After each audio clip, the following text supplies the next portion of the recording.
আসসালামু আলাইকুম। আপনাদের সবাইকে স্বাগতম জানাচ্ছি গ্রাফিক ডিজাইনের বাংলা টিউটোরিয়ালে। আমি শেখ আজাদুর রহমান। গত পর্বে আমরা যেটা দেখছি সেটা হচ্ছে কিভাবে একটা ডকুমেন্ট পারফেক্টলি নিতে হয়, কিভাবে ডকুমেন্টে কালার অ্যাপ্লাই করতে হয়, এবং এখান থেকে আমরা দেখছি যে মার্কিউ টুলের দুটো ধরন, রেক্ট্যাঙ্গুলার মার্কিউ টুল এবং এলিপ্টিক্যাল মার্কিউ টুল কীভাবে ব্যবহার করতে হয়। আর লেসো টুলের সাধারণ যেই ব্যবহারটা সেটা দেখছি। সাথে দেখছিলাম কিভাবে লেয়ার নিয়ে কাজ করতে হয়, লেয়ার তৈরি করার উপায়টা কি। আচ্ছা, আজকে একটু অ্যাডভান্স লেভেলের আলোচনা করব। অ্যাডভান্স লেভেলের আলোচনা বলতে আর কি সিলেকশন টুলসের অ্যাডভান্স লেভেল। শুধুমাত্র আমরা ড্র্যাগ করে ছেড়ে দিলাম, সিলেকশন তৈরি হলো, তার ভিতরে কালার অ্যাপ্লাই করলাম বা কপি করলাম, কাট করলাম, এটাই আসলে এতটুকু না। এর সাথে আরও বেশ কিছু কাজ আছে। আমি যদি নতুন একটা ডকুমেন্ট নেই, ফাইল থেকে নিউ, এবং এখানে আমি আপাতত ডিফল্ট ফটোশপ সাইজ সেটাই নিচ্ছি, এবার ওকে করলাম। আচ্ছা, এখন একটু খেয়াল করে দেখেন যে আমাদের যখনই একটা টুল সিলেক্ট হয়, আমি প্রথম দিকে একটা টিউটোরিয়ালে আপনাদেরকে বলছিলাম যে এইখানে একটা অপশন বার থাকে। এই অপশন বারে কী কাজ? এই অপশন বারে হচ্ছে একটা নির্দিষ্ট টুলের বিভিন্ন ধরনের অপশনস সেখানে সিলেক্ট করা যায়। আচ্ছা, তো আমরা যদি একটু খেয়াল করে দেখি যে এখানে রেক্ট্যাঙ্গুলার মার্কিউ টুল, এটার কি কি অপশন এখানে আছে। প্রথমেই যদি খেয়াল করে দেখি, এখানে আছে হচ্ছে একটা জিনিস যেটাকে বলতেছে নিউ সিলেকশন। এই বাটনটা, এই বাটনটার তাহলে নিউ সিলেকশন বলতে কি বোঝাচ্ছে? আমি একটা সিলেকশন তৈরি করলাম, আমি যখনই আর একটা সিলেকশন তৈরি করতেছি তখন আগের সিলেকশন চলে যাবে, নতুন সিলেকশন তৈরি হবে। দ্যাট মিন্স প্রতিবার নতুন করে সিলেকশন তৈরি হইতেছে। সো সেই ক্ষেত্রে আমরা যদি এরকম কখনো প্রয়োজন হয় যে না আমার আগের সিলেকশনও থাকবে, নতুন সিলেকশনও থাকবে, সে আমি এখানে একটা রং করতে চাইতেছি, এটাতে একটা মানে একটা এক্সট্রা অংশ চাচ্ছি, এই জায়গাটাতে একটা এক্সট্রা অংশ চাচ্ছি, তাহলে কি করব? তাহলে যেটা করব সেটা হচ্ছে এরকম যে পাশের যে বাটনটা আছে, বাটনটার উপরে মাউস রাখলে আমরা নাম দেখতে পারবো add to selection. That means আগের সিলেকশনের সাথে নতুন করে একটা সিলেকশন এরিয়া সে সংযুক্ত করবে। তাহলে এটাকে সিলেক্ট করলাম, অ্যাক্টিভ করার পর আমরা যখনই নতুন কোনো একটা সিলেকশন তৈরি করতেছি তখন কি হচ্ছে দেখেন, আগের সিলেকশনের সাথে অতিরিক্ত যতটুকু আছে ততটুকু অংশ সংযুক্ত হয়ে যাইতেছে। ঠিক এই রকম এই জায়গাতে আমাদের একটা সিলেকশন তৈরি করছি আমরা নতুন করে, সেই অংশটুকু অ্যাড হয়ে গেছে। আবার যদি আমরা এইখানে একটা জিনিস তৈরি করি, একটা সিলেকশন তৈরি করি, তাহলেও সেটা আগের সিলেকশনের সাথে অ্যাড হয়ে যাবে। দ্যাট মিন্স আগের সিলেকশনটাও থাকতেছে, নতুন সিলেকশনটাও থাকতেছে। এখন যদি আমরা কালার অ্যাপ্লাই করি, ব্যাকগ্রাউন্ড কালার কীভাবে অ্যাপ্লাই করব? কন্ট্রোল ডিলিট উইন্ডোজের ক্ষেত্রে, আর কমান্ড ডিলিট হচ্ছে ম্যাকের ক্ষেত্রে। আমরা অলরেডি নতুন একটা লেয়ার নিয়ে রাখছি, এখন কমান্ড ডিলিট প্রেস করতেছি, আমাদের দেখেন দুটোর ভেতরেই সেম কালার পড়ছে। দ্যাট মিন্স এরা হচ্ছে একটা সিলেকশন ছিল। আচ্ছা, এখন যদি আমি সিলেকশনটাকে ডিসিলেক্ট করতে চাই তাহলে কি করব? Control D. আচ্ছা, এখন আমি একটু ফেরত যেতে যাচ্ছি, একটু পেছনে যেতে চাচ্ছি, তাহলে কি করব? কন্ট্রোল অল্টার জেড বা কমান্ড অপশন জেড। ফাইন। তো এটা গেল হচ্ছে সংযুক্ত করার ক্ষেত্রে। কিন্তু আমি যদি কোনো কিছু বাদ দিতে চাই, সে আমি এদেরকে ডিসিলেক্ট করি, সে আমি যদি এখানে একটা সিলেকশন তৈরি করলাম, সিলেকশন তৈরি করার পরে আমি বলতেছি যে এইখানে একটা ছোট্ট জানালার মতো হবে, এইখানে একটা ছোট্ট জানালার মতো হবে, এখানে একটা দরজার মতো হবে, এই জায়গাটা ফাঁকা থাকবে। তাহলে আমরা কি করব? এই অংশটা নিব। এই অংশটার নাম হচ্ছে subtract from selection. That means আমি কোনো একটা সিলেকশন থেকে কোনো একটা কিছু বাদ দিতে চাইতেছি। তাহলে এই অংশটা সিলেক্ট করলাম, এই অংশটা সিলেক্ট করে যখন সিলেকশনের ভেতরে কোনো একটা জায়গায় আমি নতুন সিলেকশন তৈরি করতেছি, নতুন সিলেকশনটা কি করবে? আগের সিলেকশন থেকে ততটুকু জায়গা বাদ দিয়ে দিবে। আবার যদি এই অংশটা করি তাহলে আগের অংশটা বাদ হয়ে যাবে, সেই অংশটার সিলেক্ট থাকবে না, সেই অংশটা কোনোভাবে আর সিলেক্ট থাকবে না। এখন আপনাদের কাছে মনে হতে পারে যে কিভাবে কি হইলো, সিলেকশন তো এখনও ভেতরেও আছে। হ্যাঁ, তো আসলে আমি যদি কালার অ্যাপ্লাই করি তাহলে আপনারা একটু খেয়াল করবেন যে কোথায় কোথায় কালার পড়তেছে। সিলেকশন যতটুকু ততটুকুতেই তো কালার পড়ার কথা, তাই তো? এখন আমরা ফোরগ্রাউন্ড কালার যদি অ্যাপ্লাই করি, অপশন ডিলিট বা অল্টার ডিলিট, তাহলে রং পড়ছে কোথায় কোথায় দেখেন, এই অংশগুলো বাদে বাকি জায়গাগুলোতে রং পড়ছে। দ্যাট মিন্স এই বাকি অংশটুকু ছিল হচ্ছে আমাদের সিলেক্টেড এরিয়া, আর এই ভেতরের অংশগুলো হচ্ছে আমাদের সাবস্ট্র্যাক্ট হয়ে গেছে। তো এরকম আরও ভালোভাবে যদি আমি একটু বোঝানোর চেষ্টা করি, সিলেকশনগুলো সাবস্ট্রাক্ট করব কিভাবে, দেখেন এই কর্নারটা আমি বাদ দিতে চাইতেছি, তাহলে এখানে আমি একটা নতুন সিলেকশন তৈরি করলাম। যখন আমার এইখানে সাবস্ট্রাক্ট ফ্রম সিলেকশন থাকবে তখন কি হচ্ছে, নতুন সিলেকশনটা আগের সিলেকশনকে বাদ দিয়ে দিতেছে, মাইনাস করে ফেলতেছে। ঠিক এইখানেও যদি আমি একটা নতুন সিলেকশন করি, তাও নতুন সিলেকশনটা পুরাতন সিলেকশন থেকে সাবস্ট্রাক্ট করে ফেলতেছে। আচ্ছা, আরেকটা যেই সিলেকশন আছে সেটা হচ্ছে ইন্টারসেক্ট। হ্যাঁ, intersect with selection, that means যতটুকু কমন থাকবে নতুন সিলেকশন এবং আগের সিলেকশনের ভেতরে যতটুকু জায়গা কমন থাকবে ততটুকু জায়গা আমাদের সিলেকশন হিসাবে থেকে যাবে, আর বাকিটুকু বাদ হয়ে যাবে। যেমন দেখেন, আমরা যদি এইরকম করি, এই অংশটুকু সিলেক্ট করি, তাহলে এখন কমন কতটুকু, যতটুকু জায়গা ওভারল্যাপ করতেছে, তাই না? এই যে আগের সিলেকশনের সাথে যতটুকু জায়গা ওভারল্যাপ হচ্ছে ততটুকু জায়গা হচ্ছে কমন। এখন মাউসটা যদি ছেড়ে দেই তাহলে দেখেন ততটুকু জায়গায় রয়ে গেছে আর বাকি সিলেকশনগুলো চলে গেছে। এটা হচ্ছে ইন্টারসেক্ট উইথ সিলেকশন। মজার বিষয় হচ্ছে আমরা একটা সিলেকশনের সাথে অন্য সিলেকশন ধরন দিয়ে এই ফাংশনগুলোকে ব্যবহার করতে পারি। যেমন দেখেন, এখানে আমার একটা সিলেকশন করা আছে মার্কিউ রেক্ট্যাঙ্গুলার মার্কিউ টুল দিয়ে। আমরা এখন এলিপ্টিক্যাল মার্কিউ টুল সিলেক্ট করলাম এবং এখান থেকে আমি বলতেছি ইন্টারসেক্ট উইথ সিলেকশন, এটা আমি নিয়ে ব্যবহার করতে চাই। তাহলে এখানে একটা যদি আমি এলিপস তৈরি করি তাহলে কি হবে ঘটনাটা ঘটবে হচ্ছে আমার যতটুকু জায়গা কমন ততটুকু জায়গা থেকে যাবে। ঠিক এই রকম দেখেন, এইরকম ফিগারের যদি কোনো একটা আমার অবজেক্ট দরকার হয় তাহলে কিন্তু আমরা এখান থেকে সেই রকম কোনো অপশন পাই না। হ্যাঁ, যে উপরে স্ট্রেট, নিচে স্ট্রেট, মাঝখানে একটু কার্ভ হয়ে থাকবে, এরকম কোনো ফিচার আমাদের এখানে দেয়া নাই। তো আমরা এই যে চারটা জিনিস, যেটাকে আমরা বলতেছি সাব সিলেকশন মোড, এদেরকে ব্যবহার করে আমরা এই জিনিসগুলো তৈরি করতে পারি। এখানে আরেকটা জিনিস আছে, সেটা হচ্ছে ফেদার। ফেদারের কাজটা কি? ফেদারের কাজ হচ্ছে আমরা যখন একটা সিলেকশন তৈরি করব তার কর্নারগুলো খেয়াল করে দেখেন, আমরা একটা সিলেকশন তৈরি করতেছি, যখন রং অ্যাপ্লাই করি তার এই যে কর্নারগুলো একদম শার্প, হ্যাঁ, কালারটা আমরা একদম যেখান থেকে শুরু হয়েছে সেখান থেকেই বুঝতে পারতেছি, তাই তো? এই জিনিসটা যদি আমরা স্মুথ চাই তাহলে কি করব? ফেদারের একটা ভ্যালু দিব। ফেদার কি? পাখির পালক। পাখির পালকগুলো কেমন হয় একটু খেয়াল করে দেখেন, যে ধীরে ধীরে তার রংটা গাঢ়র দিকে যায় হালকা থেকে। ঠিক সেই রকমভাবে আমরা যদি এরকম করি, ফেদার ভ্যালু একটা দেই, সে আমি একটু বড় ভ্যালুই দিচ্ছি 20 পিক্সেল। এবার একটা সিলেকশন তৈরি করলাম, সিলেকশন তৈরি করে ছেড়ে দিয়ে এবার কালার অ্যাপ্লাই করতেছি। তাহলে কালার অ্যাপ্লাইটা কীরকম হইতেছে দেখেন, এবার আগের থেকে ব্যতিক্রম, আমাদের রংটা হালকা থেকে ধীরে ধীরে গাঢ়র দিকে যাচ্ছে। দ্যাট মিন্স বর্ডারটাতে একটা স্মুথনেস আসতেছে। এটাই হচ্ছে আমাদের ফেদারের কাজ। তবে আমরা এখান থেকে কখনোই ফেদার অ্যাপ্লাই করব না। আমরা যেটা করব সেটা হচ্ছে, আমরা আগে একটা অলরেডি সিলেকশন তৈরি করি, তারপর সিলেক্ট মেনু থেকে মডিফাইতে যাব। মডিফাইতে গিয়ে ফেদার, হ্যাঁ, শিফট F6 এটা যদি প্রেস করি তাহলে এখন যে সুবিধাটা পাবো সেটা হচ্ছে একটা সিলেকশন তৈরি করার পরেও আমরা ফেদারের ভ্যালুটাকে চেঞ্জ করতে পারবো। বাট এর আগে যেটা ছিল সেটাতে আমরা সিলেকশন তৈরি করার আগে ফেদারের ভ্যালু দিতে হবে, তারপরে ফেদার অ্যাপ্লাই হবে। একবার সিলেকশন তৈরি হয়ে গেলে এইখান থেকে আর ফেদার ভ্যালু চেঞ্জ করলে কোনো ধরনের ইফেক্ট পড়বে না। বাট আমরা যদি সিলেক্ট মেনুর মডিফাই থেকে নিয়ে আসি ফেদারটা, তাহলে সিলেকশন তৈরি করার পরেও এটাকে অ্যাপ্লাই করলে ইফেক্ট পড়বে। যেমন দেখেন, আমাদের এই ক্ষেত্রে অলরেডি আমরা একটা সিলেকশন তৈরি করে রাখছি, তাই তো? এখন যদি আমরা কালার অ্যাপ্লাই করি তাহলে বুঝবেন যে এটাতে কোনো ফেদার নাই। আমি একটু আনডু করি। এবার আমরা সিলেক্ট মেনু থেকে মডিফাইতে গিয়ে ফেদার অ্যাপ্লাই করলাম, ফেদার ভ্যালু দিলাম হচ্ছে 50 পিক্সেলস, ওকে করলাম। ওকে করে আমি কালার অ্যাপ্লাই করতেছি। আমার কাছে মনে হচ্ছে ও এটা তো অনেক বেশি ফেদার হয়ে যাচ্ছে, তো আমার কম লাগবে, তাহলে কি করব? আনডু করব। আনডু করলাম।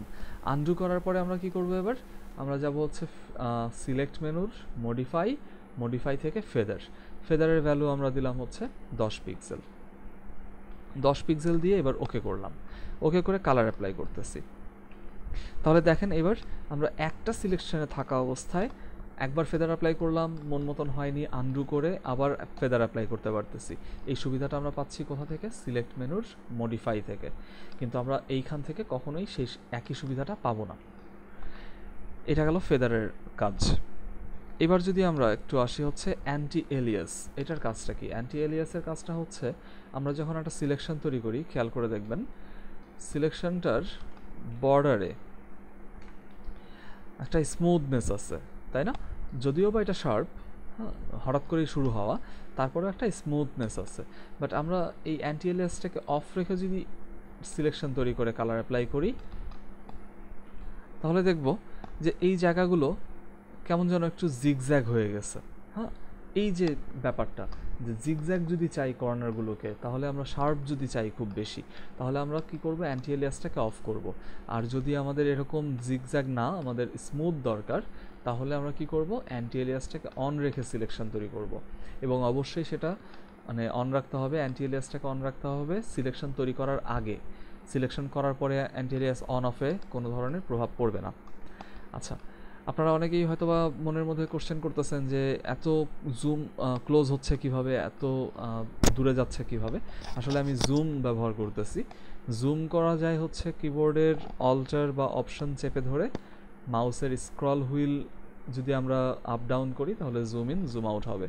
আর একটা উপায় আছে, সেটা হচ্ছে কন্ট্রোল অল্টার স্পেস চেপে ধরে আমরা যদি ড্র্যাগ করি, তাহলে যদি ডান দিকে ড্র্যাগ করি তাহলে জুম ইন, যদি বাম দিকে ড্র্যাগ করি তাহলে জুম আউট।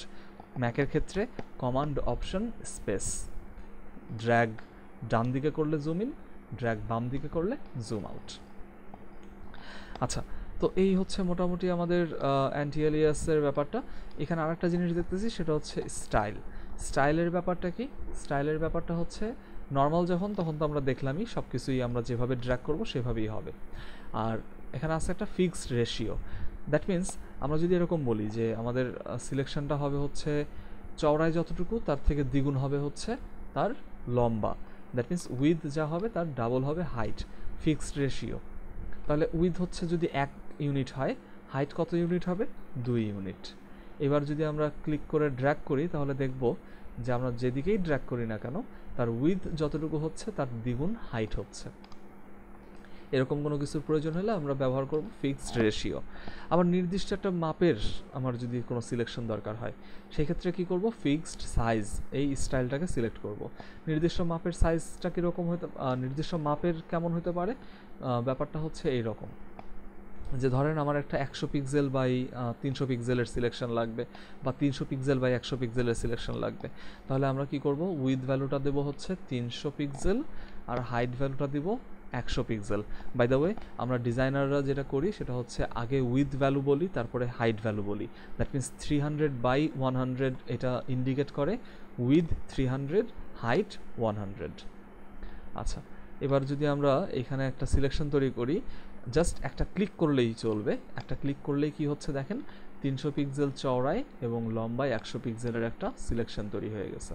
এবং এটা সব ক্ষেত্রেই, সবগুলো সিলেকশন ক্ষেত্রেই এটা অ্যাপ্লিকেবল। সো এই হচ্ছে আমাদের মোটামুটি বেসিক থেকে একটু অ্যাডভান্স লেভেলের আলোচনা। আমাদের এইখানে যেই অপশনসগুলো আছে মোরালেস প্রত্যেকটা টুলসের ক্ষেত্রেই একই, খেয়াল করে দেখেন। সেই ক্ষেত্রে আমরা যেটা করতে পারি সেটা হচ্ছে যে অন্যান্য টুলসগুলো নিজেরা একটু ঘেঁটে দেখতে পারি যে কীভাবে কাজ করতেছে। আচ্ছা, আমি আজকে একটু লেন্দি টিউটোরিয়াল করব, কারণ একটা টিউটোরিয়ালের ভেতরে আমি অন্যান্য কাজগুলো দেখাতে চাইতেছিলাম। সিলেকশনের এখানে আমরা লেসো টুলের কাজটা কতদিন দেখছি। লেসো টুলের কাজ হচ্ছে ফ্রি ফর্ম সিলেকশন। এখানেও দেখেন সেই একই সাব সিলেকশন আছে, ফেদার আছে, অ্যান্টি এলিয়াস আছে। ফ্রি লেসো টুলের পাশাপাশি আছে হচ্ছে পলিগনাল লেসো টুল, ম্যাগনেটিক লেসো টুল। পলিগনাল লেসো টুল হচ্ছে যতবার ক্লিক করব ততবার একটা করে স্ট্রেট লাইন তৈরি হবে, যতবার ক্লিক ততবার একটা স্ট্রেট লাইন। আমি যদি ফার্স্ট ক্লিক যেখানে করছিলাম সেখানে ফেরত আসি, খেয়াল করে দেখবেন যে আমার মাউসের যে কার্সরটা সেটার নিচে একটা সার্কেল চলে আসতেছে। এটা ইন্ডিকেট করে যে আমার ফার্স্ট পয়েন্টে আমি ফেরত আসছি, যেটা এখন শেষ হয়ে যাবে। ক্লিক করলেই ওই অনুযায়ী আপনার একটা সিলেকশন তৈরি হচ্ছে। এটার হচ্ছে ম্যাগনেটিক পলিগনাল লেসো টুল। আচ্ছা, ম্যাগনেটিক লেসো টুলটা আমি আজকে দেখাবো না। ম্যাগনেটিক লেসো টুলটা আমরা কোনো একটা সময়ে প্রজেক্টের কাজ করার সময় দেখাই দেবো ম্যাগনেটিক লেসো টুলের কাজ। আচ্ছা, এখানে আরেকটা জিনিস আছে, সেটা হচ্ছে ম্যাজিক ওয়ান্ড টুল, কুইক সিলেকশন টুল। এটা আমি কাজের পরিপ্রেক্ষিতে আপনাদেরকে দেখাবো, এখন দেখাইলে আপনাদের হয়তো বা খুব একটা স্মরণ থাকবে না। আচ্ছা, আমরা এই কয়দিন 2টা পর্বে যেই কাজগুলো শিখছি সিলেকশন টুল দিয়ে, সেই কয়টা জিনিস দিয়ে কিন্তু আমরা অনেক সুন্দর কিছু জিনিস তৈরি করতে পারি। কীরকম জিনিস তৈরি করতে পারি খেয়াল করে দেখেন। আমরা যদি এরকম চিন্তা করি যে একটা সবুজ মাঠের কিছু গাছগাছালি, একটা ছোট্ট সরু রাস্তা, তারপর একটা আকাশে কিছু মেঘ, এরকম কিছু যদি আমরা চিন্তা করি, কল্পনা করি, মেঘের আড়ালে একটা সূর্য, হ্যাঁ, তো এরকম যদি চিন্তা করি, তাহলে আমরা কি করব? সবার আগে খেয়াল করে দেখেন, আমাদেরকে অনেকগুলো অবজেক্ট নিয়ে কাজ করতে হবে, অনেক কিছু। আমাদেরকে মাঠ বানাইতে হবে, আমাদেরকে রাস্তা বানাইতে হবে, আমাদেরকে তৈরি করতে হবে হচ্ছে একটা গাছ, আকাশ, মেঘ, সূর্য, এগুলো তৈরি করতে হবে। তাহলে আমাদেরকে অনেকগুলো লেয়ার নিয়ে কাজ করতে হবে। অনেকগুলো লেয়ার আগেই নিব না, আমাদের প্রত্যেকটা কাজের পারপাসে আমরা লেয়ার নিব। আচ্ছা, একটা মাঠ যদি আমরা এখানে তৈরি করতে চাই, তাহলে কি করব? তাহলে যেটা করব সেটা হচ্ছে সবার আগে একটা লেসো টুল দিয়ে মাউস ক্লিক করে ড্র্যাগ করতেছি, ফ্রি ফর্ম সিলেকশন তৈরি করতেছি। আমি এই মাউসটা ছেড়ে দিলাম, আমার সিলেকশনটা তৈরি হয়ে গেল। এখানে আমাদের মাঠের একটা জিনিস তৈরি করব। তো মাঠ তৈরি করতে গেলে আমাকে মাঠে সবুজ ঘাস যদি দিতে চাই, তাহলে সবুজ রং করব। ফোরগ্রাউন্ড কালারে আমরা সবুজ রংটা সিলেক্ট করতেছি। এদিক থেকে কালার অ্যাপ্লাই করব, কোন রং, আর এদিক থেকে গাঢ় না হালকা রং হবে সেই জিনিসটা আমরা এখান থেকে অ্যাপ্লাই। আমি এই রংটা নিয়ে এবার, যেহেতু এটা ফোরগ্রাউন্ডে আছে, তাহলে কি করব? অল্টার ডিলিট বা অপশন ডিলিট দিব। তাহলে এটা হয়ে গেল হচ্ছে আমার সবুজ ঘাসের একটা মাঠ। আমার আকাশ দরকার। আকাশের রংটা কি? আকাশি রং, তাই তো? আকাশি রংটা আমি যদি এখন দিতে চাই, তাহলে কি করব? এই অনুযায়ী আমাকে একটা সিলেকশন করতে হবে, তাই তো? এই দিক থেকে গিয়ে তারপরে এই দিকে যাব। এত কষ্ট করার দরকার নেই, আমরা নতুন একটা লেয়ার নেই আগে। নতুন লেয়ার নিয়ে আমরা আকাশি রংটাকে ব্যাকগ্রাউন্ড কালার হিসাবে সিলেক্ট করি। এইবার ব্যাকগ্রাউন্ড কালারটা যদি অ্যাপ্লাই করতে চাই, তাহলে কি করব? কন্ট্রোল ডিলিট বা কমান্ড ডিলিট। কিন্তু সমস্যা হচ্ছে, আমার এই আকাশি রংটা নিচে থাকা যেই লেয়ারটা ছিল সবুজ কালারের, সেটাকে ঢেকে ফেলছে। তাহলে কি করতে হবে? এই লেয়ারটাকে এনিহাও নিচে আনতে হবে। এটা আনার পদ্ধতি হচ্ছে এরকম, লেয়ারটার উপরে মাউস ক্লিক করে ধরে রাখেন, তারপরে ড্র্যাগ করে নিচে নিয়ে আসেন, ছেড়ে দেন, তাহলে দেখবেন যে আপনার ড্র্যাগিং করা যেই লেয়ারটাকে নিচে আনছেন সেটা এবং উপরের লেয়ারটা সেই অনুযায়ী দেখা যাচ্ছে। আচ্ছা, এবার যেটা করতে চাচ্ছি সেটা হচ্ছে এখানে একটা সূর্য তৈরি করতে চাই। আচ্ছা, সূর্যটা একটু যদি খেয়াল করে দেখি, হলুদ রঙের আলো ছড়াবে এবং তার চারিদিক থেকে একটু স্মুথনেস থাকবে এবং মাঝখানে একটা গাঢ় ডিমের কুসুমের মতো একটা অংশ থাকবে। তো সেটা যদি করতে চাই, তাহলে আমাদেরকে অবশ্যই একটা বৃত্তাকার সিলেকশন তৈরি করতে হবে। আমরা নতুন একটা লেয়ার নিতেছি, এখানে নতুন লেয়ার নিতেছি, এইভাবে একটা বৃত্ত তৈরি করার জন্য শিফট চেপে ধরে সিলেকশন ড্র্যাগ করলাম। তো আমরা যদি বাহিরের দিকে একটা স্মুথনেস চাই, তাহলে ফেদার দিতে হবে। এটা আমরা অলরেডি ভালো করেই জানি। ফেদারটা দিব কিভাবে বলেন তো? আমরা যদি স্মরণ করার চেষ্টা করি, আমরা একটু আগে শিখছি সিলেক্ট মেনুর মডিফাই, তারপরে ফেদার। আমি এখানে দিলাম হচ্ছে সে 25 পিক্সেল, অনেক বেশি হয়ে যাবে, আমি এটা আনডু করে নেই। আমি এখান থেকে মডিফাই ফেদার 10 পিক্সেলস। এবার আমরা কালার অ্যাপ্লাই করব হলুদ রং। এখান থেকে আমরা ফোরগ্রাউন্ডে একটা কালার নিতেছি, হলদে কালার, এবং সেটাকে অ্যাপ্লাই যদি করি অল্টার ডিলিট বা অপশন ডিলিট, এবং আমরা আরেকটা সিলেকশন তৈরি করব এখানে।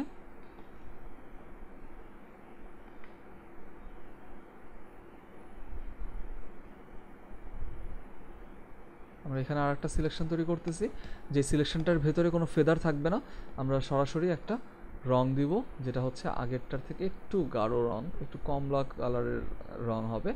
সেই রংটা আমরা এখানে একটু অ্যাপ্লাই করে দিতেছি। আচ্ছা, তো এই হচ্ছে আমাদের মোটামুটি সূর্যটা তৈরি হয়ে গেছে। কিন্তু ভুল আমরা একটা করছি, খেয়াল করে দেখেন। আমি একটু যদি জুম ইন করি, তাহলে দেখব যে এখানে আমাদের কেমন যেন একটা হার্শ ভাব আসছে। এটার কারণটা কি? এটার কারণ হচ্ছে আমাদের অ্যান্টি এলিয়াসটা অন করা ছিল না, অফ ছিল। তো আমরা যদি এখন অ্যান্টি এলিয়াসটাকে অন করি তাহলে কি কোনো লাভ হবে? কোনো লাভ হবে না। আমাদেরকে নতুন করে আবার সিলেকশনটা তৈরি করতে হবে অ্যান্টি এলিয়াস অন রেখে। আমরা অ্যান্টি এলিয়াস অন রেখে একটা সিলেকশন তৈরি করে তারপরে যদি কালার অ্যাপ্লাই করি, এবার ডিসিলেক্ট করে আমরা যদি জুম আউট করি তাহলে দেখব যে এটা এখন মোটামুটি স্মুথ আছে। আচ্ছা, তো এবার আমরা একটা জিনিস করব, সেটা হচ্ছে আমরা এখানে একটা মেঘ তৈরি করতে চাই। নতুন লেয়ার নেই, নতুন লেয়ারে মেঘ তৈরি করব। মেঘ তৈরি করার জন্য আমরা খুব সহজেই কাজ করতে পারি। খেয়াল করে দেখেন, সাব সিলেকশন মোডগুলোকে যদি আমরা একটু ব্যবহার করি, আমি এখানে একটা সিলেকশন তৈরি করলাম। এটার সাথে অ্যাড টু সিলেকশন, এই সাব সিলেকশনটাকে রেখে আমরা আরেকটা সিলেকশন করলাম। আমরা যদি আরও একটা সিলেকশন করি তাহলে মোটামুটি একটা অবস্থা তৈরি হয়েছে। এই জিনিসটাকে আমরা এখন যদি সাদা রং দেই, মেঘের কালার সাদা রং, একদমই পারফেক্টলি সাদা দিচ্ছি না, একটু অ্যাশের দিকে রাখি। এবার যেহেতু ফোরগ্রাউন্ডে, সো অপশন ডিলিট।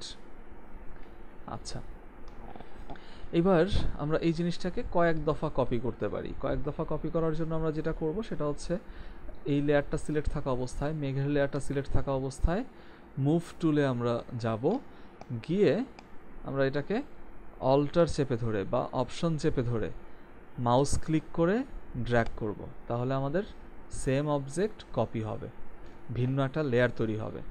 এবার এটাকে ছোট বড় যদি করতে চাই তাহলে আমরা যেটা করব সেটা হচ্ছে এই লেয়ারটা সিলেক্ট থাকা অবস্থায় কন্ট্রোল টি অথবা কমান্ড টি এটাকে প্রেস করব। তাহলে এরকম একটা বক্স আসবে।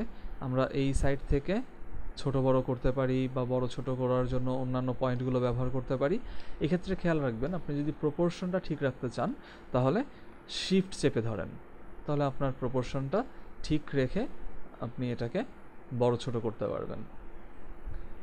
আচ্ছা, আমরা যদি এই লেয়ারটাকে আবার সিলেক্ট করে আবার একটা কপি করি বা নতুন একটা লেয়ার নিয়ে নতুন করে মেঘ তৈরি করি, আমরা যেহেতু জানি মেঘ কীভাবে তৈরি করতে হয়, অ্যাড টু সিলেকশন, তাহলে আমাদের সবগুলো মেঘ একরকম দেখতে হবে না।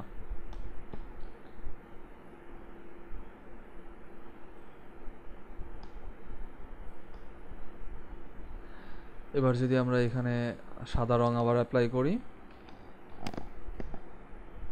আচ্ছা, তো এরকম করে আমরা আরও বেশ কয়েকটা মেঘ তৈরি করতে পারবো।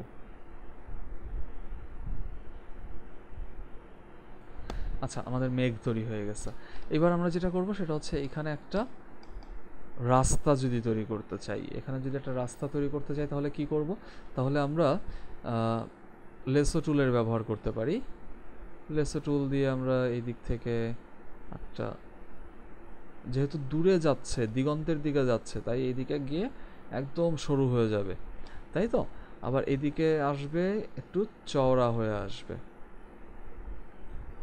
একটু আঁকাবাঁকা না করলে আসলে ব্যাপারটা খুব একটা হবে না। তো রাস্তাটা যেহেতু আমরা একটু কার্টুনি ইফেক্ট নিয়ে আসতেছি, সো রাস্তাটার রং আমরা দিব হচ্ছে একটু মেটে কালারের দিকে, খুব একটা যাব না, এই রংটা দিতে পারি। এবার আমরা ফোরগ্রাউন্ডে যেহেতু রাখছি তাই এই রংটা অ্যাপ্লাই করলাম। আচ্ছা, তো এখানে আমাদের একটা রাস্তা তৈরি হয়ে গেছে। এবার যদি আমরা কিছু গাছগাছালি তৈরি করতে চাই, আসলে আমার রাস্তাটা পছন্দ হয় নাই, তাই এই লেয়ারটাকে আমি ডিলিট করতে চাই। লেয়ারটা সিলেক্ট থাকা অবস্থায় দেখেন এখানে একটা ডাস্টবিনের মতো আছে, আপনি সেই ডাস্টবিনে ক্লিক করতে পারেন, তাহলে আপনার ওই লেয়ারটা চলে যাবে। নতুন একটা লেয়ার নিলাম আমরা লেসো টুল দিয়ে, এখানে একটা একটু আঁকা বাঁকা রাস্তা তৈরি না করলে আসলে,